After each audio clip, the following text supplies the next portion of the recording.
आज मैं यहाँ गुजरात में प्रवास पर पहुंचा हूँ।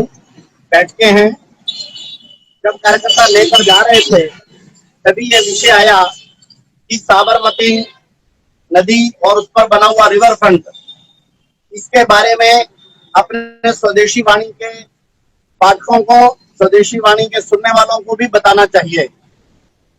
वास्तव में ये साबरमती रिवर फ्रंट ये एक उदाहरण है इस बात का कि यदि इच्छा शक्ति हो तो कैसे किसी गटर को, कैसे किसी गंदी नदी हो चुकी को, बर्बाद हो चुकी नदी को दोबारा से न केवल जीवित कराया जा सकता है, पर्यावरण के संरक्षण किया जा सकता है, बल्कि उसको समृद्धि और रोजगार का बड़ा साधन भी बनाया जा सकता है। आज मैं इसके इतिहास के बारे में बताता हूँ। जरा इनको ये दृश्य दिखाइए कि ये रिवर फ्रंट में कितने सुंदर पार्क और कितना खुशहाली नुमा क्षेत्र जो है वो बन चुका है। और अपने लोग जिन्होंने इसको परिवर्तन किया वो इसके साधुवाद के पात्र भी हैं। ये जो इतिहास में अगर जाएंगे तो 1410 में अहमद शाह नाम के नवाब ने साबरमती नदी के तट पर इस शहर को बसाया।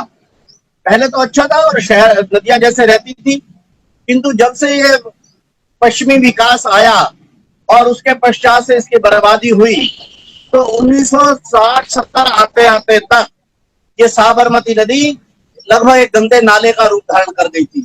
जैसे कि बाकी नदियों और बाकी शहरों के बारे में भी होता है आमतौर पर, उसमें फैक्ट्रियों का पानी, लोगों का मल, अवैध बस्तियां दोनों तरफ बस जाना, और धीरे धीरे ये नदी सूख भी गई। बरसाती नदी तो वैसे भी है, जाकर ये समुद्र में मिलती है, किंतु कुल मिलाकर धीरे धीरे नदी ये सूख गई और अंततोगत्वा ये एक गंदे नाला, और वो भी सूखा हुआ, दोनों तरफ अवैध बस्तियां, शौच और इसके अलावा कुछ भी नहीं। किंतु और मैं बताऊं, इसमें मैंने जब देखा, पढ़ा, तो 1964 में पहली बार ये प्रपोजल आया कि इसको कुछ बनाकर रिवर फ्रंट बनाना चाहिए। किंतु जब सरकारों की इच्छा शक्ति नहीं रहती तो फिर क्या होता है, ये भी उसका एक उदाहरण है। 1964 से लेकर जब एक फ्रांसीसी बर्नार्ड एनोल्ड ने इसका प्रपोजल दिया, तब से लेकर और 1997 तक इसके ऊपर कुछ कार्रवाई हुई नहीं। 97 में बीजेपी सरकार आ चुकी थी।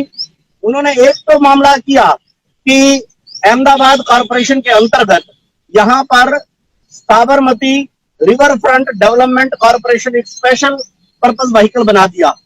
किंतु 2005 में जब नरेंद्र मोदी यहाँ के मुख्यमंत्री थे, तब ही वास्तव में इसका असल में काम शुरू हो पाया। और आज हम देखते हैं ऐसा विकसित हुआ है, 11 किलोमीटर लंबा। आप आज देखेंगे तो शायद ये भारत के अच्छे सुंदरतम स्थानों में से एक है। हजारों की संख्या में पर्यटक यहाँ पर शाम के दिन आते हैं। आजकल कोरोना वगैरह होने के कारण से, और इस समय तो बिल्कुल सवेरे वर्किंग डे है, सवेरे का समय है, इसके कारण से ये सारी दिक्कत हुई है, संभव नहीं हो पा रहा है। किंतु कुल मिलाकर ये देखेंगे अगर हम दृश्य, तो आज एक भव्य नजारा यहाँ पर नजर जो है वो आता है। 120 प्रकार के पंछी और यहाँ पर जो है अब आने लगे हैं। यहाँ का पानी का स्तर जो एकदम बैठ गया था और शहर को पानी नहीं मिलता था, किंतु आज और शहर में वाटर लेवल ऊपर आ गया है। इसका पानी चौथा है नीचे, उसके कारण से पीने का पानी आ गया है। और इतना ही नहीं, उसमें सल्फर डाइऑक्साइड की मात्रा बहुत ज्यादा थी, अब वो जो आवश्यक है उतने लेवल पर आ गई है।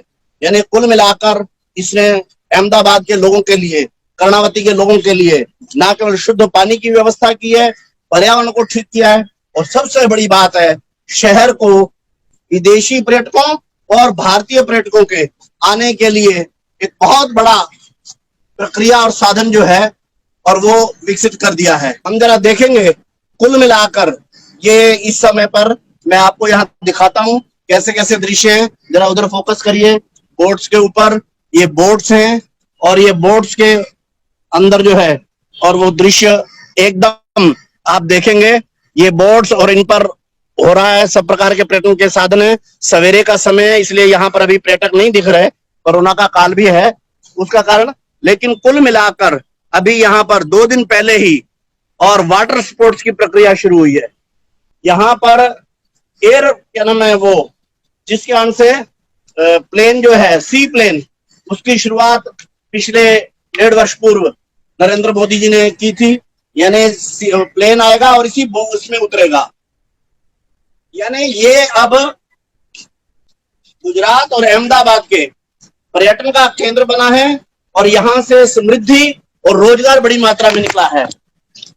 मैंने देखा है कि बड़ी संख्या के अंदर, और यहाँ पर बाहर मैंने देखा कि वहां पर रेडियां, वहां पर ऑटो वाले, वहां पर टैक्सी वाले, वहां पर छब्बा लगाने वाले, उन सबको रोजगार मिल रहा है।